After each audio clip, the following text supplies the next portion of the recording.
The staggering drop in the performance of the shilling has been attributed to many factors, both external and internal.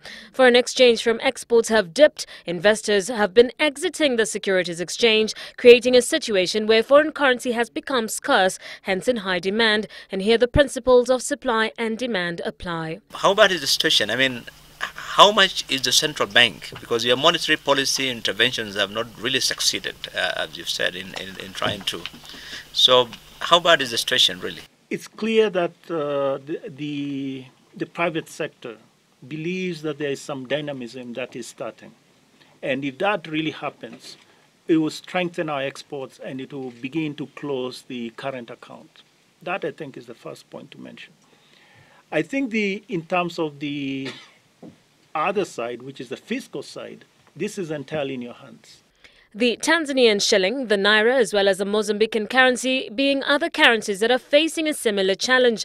However, CBK warns that the budget in government spending will continue to hurt the shilling, and the government now has to be careful in how it manages its books. Every day there is debt being borrowed left, right and center. I mean, is there a policy really from yourselves? Is there any effective role that central bank is playing to advise government not to get into more debt? We need to manage our debt much better. Would that involve some sort of debt restructuring and all that? Probably we can, even without considering debt restructuring, there's a lot we can do in terms of managing our debt so as to minimize the cost and so forth. Isn't it fair to say that increasingly the central bank is not being listened to by the government? The advisor for the National Treasury in this and other matters, financial matters, and it's in our charter.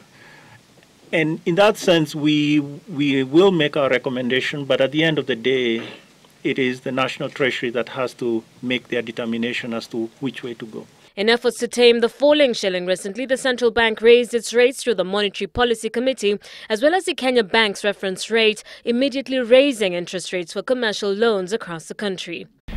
What are we going to tell the public? Are we waiting for a day when the dollar will be at 90? Or this is a foregone conclusion? Do you think this Obama visit is going to help in terms of the confidence level? Because really, by the end of the day, the yield is a question of confidence. Yeah. The measures that we took have had some effectiveness. Now, we also know that some of these measures take time. So we need to look at them and see, and actually we are beginning to see that there is some tightening. For instance, I mentioned the point of mopping up our liquidity. We monitor this on a daily basis, and actually the market is very, very tight liquidity-wise, and this is on the Kenya shilling side. Analysts have predicted that the shilling is likely to hit the 110 shilling point to the dollar by the end of 2015 if a strong stance is not taken. Have we in effect solved the problem? And the answer is no.